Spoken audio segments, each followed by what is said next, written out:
전날 브레이너드 미 연방준비제도 부의장이 요 누나입니다.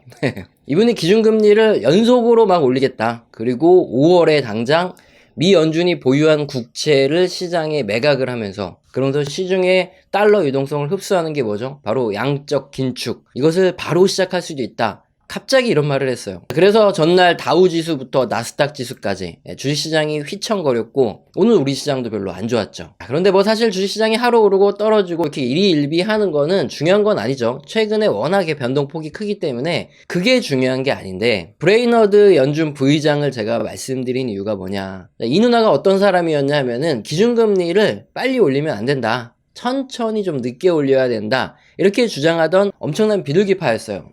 자, 그런데 이 누나가 바로 매파로 변신을 했습니다. 이게 금리를 빨리 올릴 거다, 양적 긴축도 훨씬 빨리 할 거다, 이런 소리를 했다는 거는 아무래도 연준 위원들이, 우리보다는 얘네들이 영어도 훨씬 더 잘하고 경제도 훨씬 더 잘 알죠. 우리보다 훨씬 더 많은 것을 보고 있기 때문에 기준금리가 좀 빨리 인상돼야 된다, 이런 소식들을 계속 접하고 있고, 그리고 이번에 미연준의 기준금리가 굉장히 빨리 올라갈 수밖에 없겠다, 이런 생각을 할 수밖에 없게 만든다 이거죠. 자, 그렇다면은 지금 올해 기준금리가 지금 살짝 올랐는데 앞으로 이렇게 올라갈 가능성이 있어요. 그렇기 때문에 당장에 뭐 기준금리가 낮다 이런 이유로 안심해서는 안 되겠죠. 과거에 기준금리 인상 속도가 요 파란색이 기준금리죠. 요렇게 빨랐을 때, 요렇게 빨랐을 때, 요렇게 빨랐을 때, 요렇게 빨리 인상되었을 때, 요런 구간에 실물 경제는 또 어떻게 움직였는지, 그리고 우리가 투자하는 주식시장은 어떻게 움직였는지, 뭐 채권 시장은 어떻게 움직였는지, 그리고 부동산은 또 어떻게 움직였는지, 이런 것들을 계속 고민하고 이제 미래를 예측해야 괜히 고점에 처물려서 뒤늦게 후회하지 않는 이런 투자를 할 수 있다는 거죠. 자, 그렇다면은 지금 앞으로 기준금리가 이렇게 빨리 올라갈 거기 때문에 과거에도 기준금리가 빨리 인상될 때 어떤 일이 있었냐, 이런 것들을 알아봐야 되는데, 항상 기준금리가 빨리 인상될 때마다 이슈가 됐던 말이 있어요. 바로 양털깎기라는 단어인데, 양털깎기는 많이 알고 계시겠지만 숭빙, 이분이 화폐전쟁이라는 책을 썼죠. 많이 읽어보셨을 거예요. 이 책에서 처음 언급된 단어죠. 자, 그리고 이렇게 뭐 양털깎기 언급하고 뭐 화폐전쟁 언급하는 애들을 뭐라고 부르죠? 업무론자.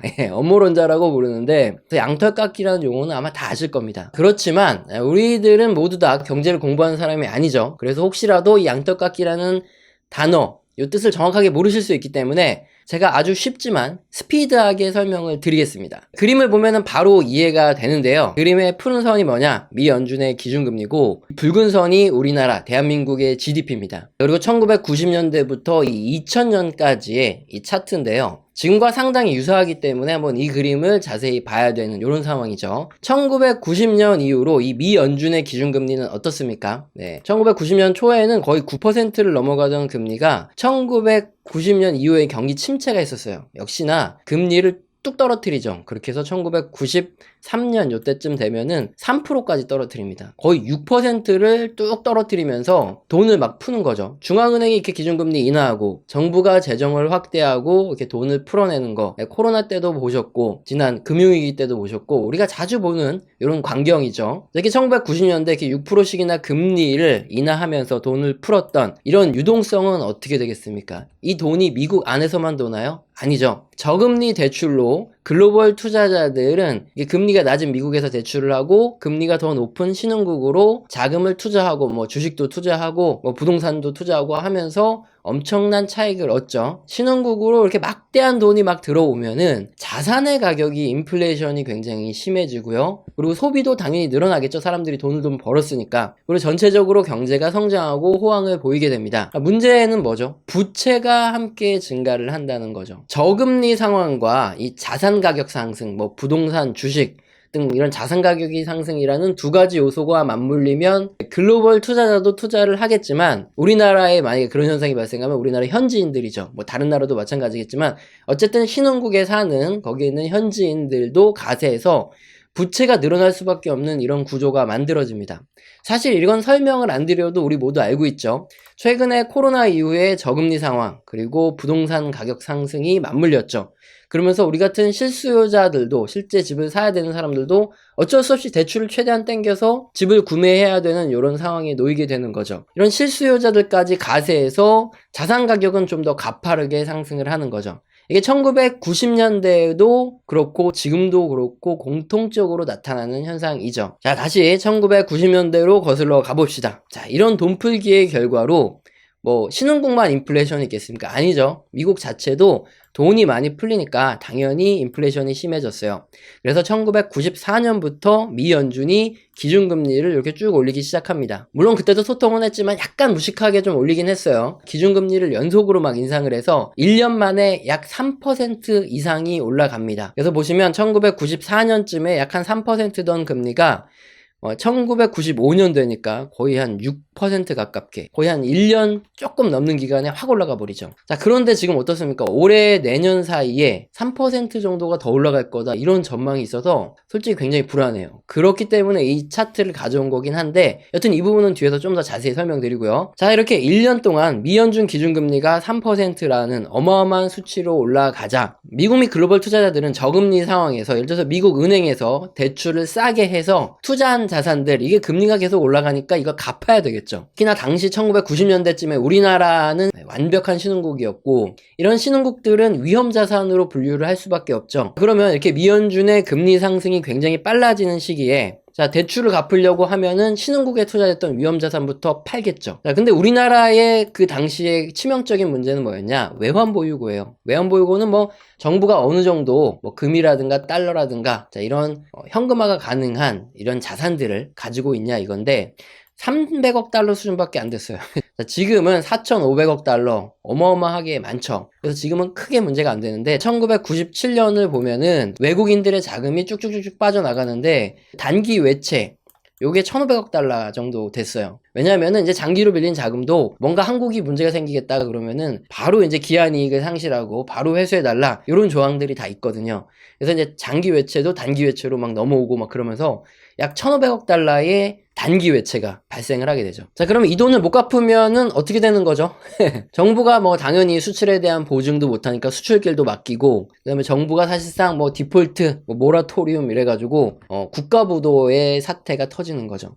그래서 우리나라가 1997년에 IMF 구제금융을 요청해서 간신히 살아났던 게 바로 그 외환위기의 역사입니다. 1996년부터 1998년 사이, 97년에 IMF 위기가 있었는데 1996년도부터 1998년 사이 GDP를 보면은 약 한 40%의 GDP가 날아갑니다.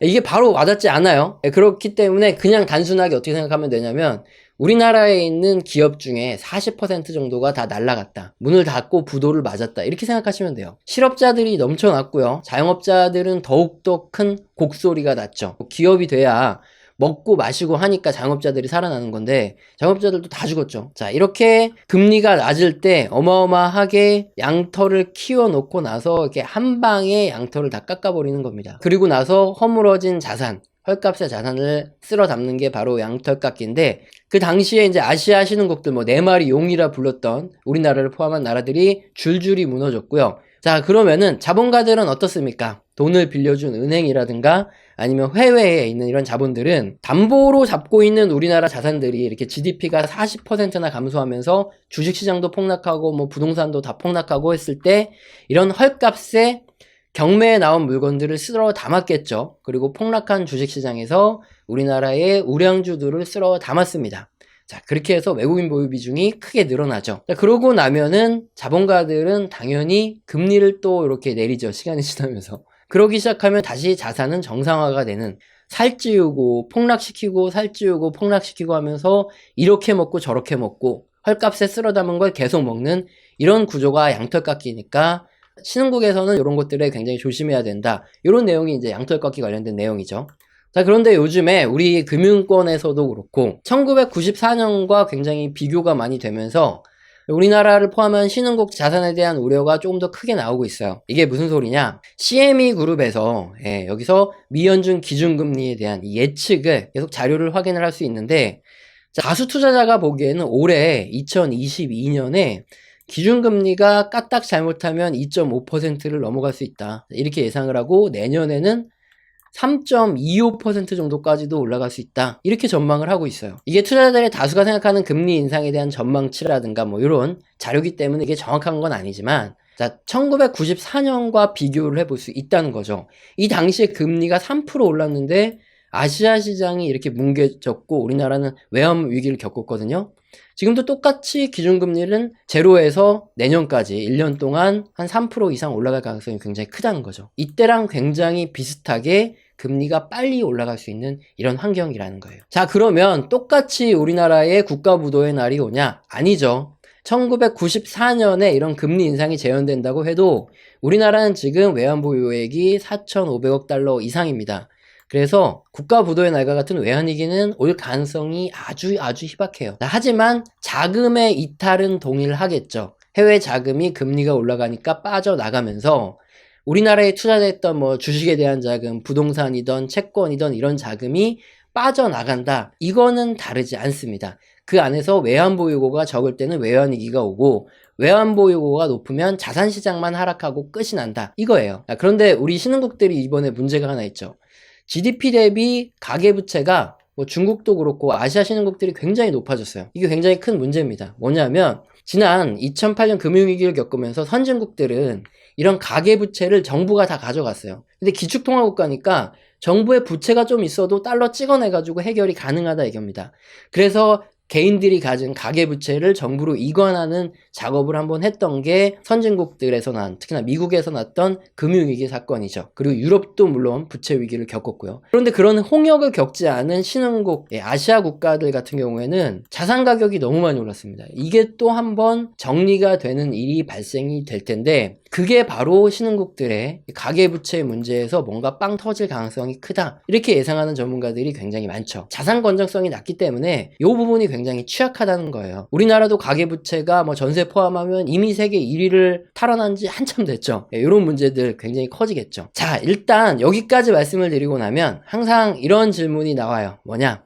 그래서 굉장히 부정적으로 얘기하신 것 같은데 당장 주식 다 팔라는 겁니까? 근데 우리 채널을 계속 시청하신 분들은 아시겠지만 바로 이 전 영상이 뭐죠? 장단기 스프레드가 역전되는 문제 말씀드리면서 2년 내에 조심하라는 경고가 이제 장단기 스프레드에서 나왔다. 근데 당장에 뭐 주식시장이 갑자기 폭락하고 그럴 가능성은 그렇게 높지는 않다. 물론 내년으로 갈수록 문제가 커지는데 하지만 2년 내에 뭔가 수요가 급격히 위축될 만한 뭐 테러 문제라든가 대형은행 파산, 뭐 기업이 파산한다거나 뭐 질병 이런 게 터지면 지금 경제 상태는 요런 것들을 극복해내기가 굉장히 어렵기 때문에 그런 거는 굉장히 주의해야 된다. 이런 걸 말씀드렸죠. 거시경제는 다양한 경제 지표들을 보고 퍼즐을 맞추듯 예측하면 굉장히 미래에 대한 예측 가능성이 높아지고 적중 확률이 높아진다 말씀드렸는데 똑같습니다. 사실관계만 따져보면서 하나하나 알아볼게요. 1994년부터 1995년까지 미 연준이 기준금리를 인상하는데 대략 한 1년 정도 걸렸죠. 기준금리가 쭉 올라가고 나서 우리나라가 IMF 오는데 몇 년 걸렸죠? 그 이후 2년 걸렸어요. 95년까지 기준금리가 쭉 올라갔고 그 다음에 2년에 걸쳐서 주식시장도 굉장히 좋고 하다가 97년에 IMF가 빵 터졌다 이겁니다. 그러면 그때 사람들은 바보냐? 이렇게 미연준 기준금리가 올라가고 자금이 다 해외로 빠져나가면서 신흥국들이 위기가 올 줄 알 텐데 왜 당시 한국 사람들은 주식을 처분 안 하고 뭐 부동산 처분 안 하고 위기에 대응 안 했을까? 이렇게 생각하지만 현실이 그렇습니까? 모든 사람들이 다 논리적으로 생각하지 않고 다 객관적으로 생각하지 않아요. 이 당시에 1994년 기준금리 인상될 때부터 1997년 IMF 터지기 전까지 우리나라 주식시장 굉장히 좋았고요. 부동산 시장 굉장히 뜨겁게 타올랐습니다. 자, 지금도 마찬가지죠. 자, 일단 지금 미 연준이 기준금리 인상 몇 번 했습니까? 한 번 했죠. 아직 다 올리지도 않았어요. 자, 그러면은 기준금리는 일단 올라야지 그 다음에 굉장히 취약한 상태가 되고 그렇게 오른 다음에도 과거 보면 한 2년 정도 후에나 문제가 터질 정도로 우리 사람들이 모두 다 논리적이고 객관적이지 않다 이거예요. 우리가 지금 과거를 살펴본 건 앞으로 닥칠 일들이 어떻게 진행될지 이런 것들을 한번 예측해 보기 위해서 사람들은 어떻게 행동을 했고 실물 경제는 어떻게 움직였고 주식시장, 뭐 부동산 시장은 어떻게 움직였는지 이런 것들을 확인해 보기 위해서 과거를 봤다는 거죠. 자, 그렇기 때문에 일단 기준금리가 올라가는 구간이 아직 한 남았고요. 예, 그리고 그 다음에 비이성적인 과열이 조금 있을 수도 있어요. 예, 그런 정도 기간은 남았다. 지금 당장에 뭐가 빵빵 터지진 않는다. 그래서 오늘 영상 딱 보자마자 뭐 당장에 주식을 매도해야 되나요? 뭐 이런 질문을 하면 안 된다. 바로 아셨다는 거죠. 이러고 나서도 이해를 못한다 할 수 있기 때문에 자, 오늘 그림, 이 그림만 반드시 기억해 두면 되신다 이겁니다. 자, 지금은 앞으로 1994년처럼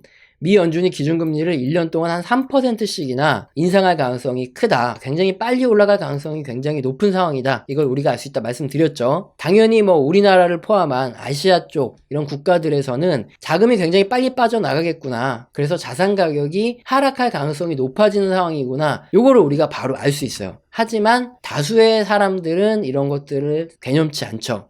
그래서 지난 1994년부터 IMF가 터지기 전까지 보면은 엄청나게 많은 개인들이 뭐 주식이건 부동산이건 투자해서 주식시장이 굉장히 높게 올라갔고 부동산도 굉장히 뜨거웠습니다. 자, 그렇다면 우리는 거기에 휩쓸려서 다수 군중과 함께 불나방처럼 막 뛰어들어서 대출 끼고 투자하고 해야 될까요? 아니죠. 쉽게 버블이 붕괴되고 자산시장에 문제가 생길 가능성이 커지는 거죠. 자, 그렇기 때문에 이걸 알고 있는 우리들은 앞으로 금리는 계속 올라가는데 그런데 실물 경제도 계속 나빠짐에도 불구하고 이상하게 뭐 주식시장, 부동산시장 너무 뜨겁다. 같이 상승은 즐기는 거죠. 하지만 우리는 대출을 안 하고 언제든지 뭔가 조금이라도 까딱 잘못해 이슈가 생기거나 아니면 뭔가 조짐이 좀 나빠지면 바로바로 뒷문에 빠져나갈 이런 준비를 하고 우리는 그 상승을 즐기는 거예요. 그래서 뭐 그냥 묻어두고 계속 기다리면 되겠지 안 보는 투자를 하는 게 아니라 투자를 하고 중간중간 수익도 실현하고요. 이렇게 수익을 짧게 누적해가는 이렇게 쌓아가는 투자를 하고 언제든지 빠져나올 수 있는 이런 투자를 해야 된다는 거죠. 자, 우리 영상 설명란에 제가 뭐 아무것도 해드리는 것도 없고 해드린다는 것도 없는데 후원 주신 분들이 간간히 계시죠. 가끔 계세요. 그래서 제가 감사의 의미로 한 달 교육을 진행을 하고 있습니다. 그래서 영상 설명란 읽어보시고 해당되시는 분은 메일 주시면 한 달 교육 진행해 드리도록 하겠습니다. 오늘 영상도 마음에 드셨다면 구독과 좋아요는 꼭 눌러주시고요. 지속적인 시청 부탁드립니다. 감사합니다.